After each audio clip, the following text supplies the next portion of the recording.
সম্মানিত viewers, smart primary school চ্যানেলের পক্ষ থেকে আপনাদেরকে স্বাগতম। আপনারা যারা সোনালী ব্যাংকের গ্রাহক, আপনাদের চেক বই শেষ হয়ে গেলে ব্যাংকে গিয়ে লাইনে দাঁড়িয়ে থেকে চেক বইয়ের জন্য আবেদন করতে হয়, যা গ্রাহকদের জন্য অনেক কষ্টকর। আজকের এই ভিডিওতে আমি আপনাদেরকে দেখাবো কিভাবে আপনি ব্যাংকে না গিয়ে ঘরে বসে আপনার হাতে থাকা মোবাইলের মাধ্যমে সোনালী ব্যাংকের চেকের জন্য আবেদন করবেন। আজকের এই ভিডিওতে আপনাদেরকে সম্পূর্ণ প্রসেসটি দেখাবো। ভিডিওটি যদি ভালো লাগে আমার চ্যানেলটি সাবস্ক্রাইব করবেন এবং ভিডিওতে একটা লাইক দিবেন। প্রথমে আপনার মোবাইলে সোনালী ই-ওয়ালেট অ্যাপসটি রেজিস্ট্রেশন করে নিতে হবে।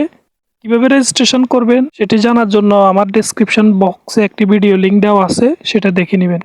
তো আমি ধরে নিচ্ছি আপনাদের সোনালী ই-ওয়ালেট অ্যাপসটি রেজিস্ট্রেশন করা আছে। প্রথমে সোনালী ই-ওয়ালেট অ্যাপসটি ওপেন করবেন। তো আমি আমার ই-ওয়ালেট অ্যাপসটি ওপেন করতেছি। ই-ওয়ালেট অ্যাপসটি ওপেন করলে এই ইন্টারফেসটি আসবে।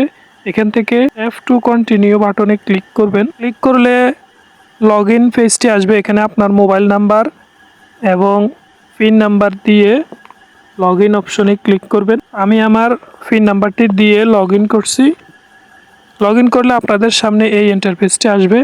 এখান থেকে নিচের দিকে বাম পাশে সার্ভিস অপশনটিতে ক্লিক করবেন। এখানে ক্লিক করলে তিনটি অপশন দেখাবে।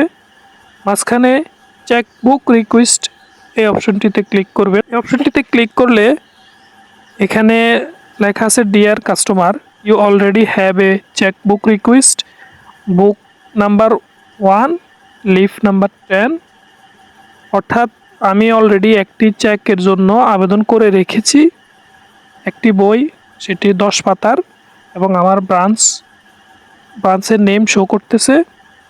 তো আপনি যদি চেকের জন্য আবেদন করেন, এখানে ক্লিক করলে আপনার আবেদনটি অটোমেটিক আপনার ব্যাংকের শাখায় চলে যাবে। পরবর্তীতে কিছুদিন পর আপনি শাখায় যোগাযোগ করলে আপনার চেক বইটি পেয়ে যাবেন। তো ধন্যবাদ আজকের এই ভিডিওটি দেখার জন্য। পরবর্তী ভিডিও দেখার জন্য আমার চ্যানেলটি সাবস্ক্রাইব এবং লাইক করে রাখবেন।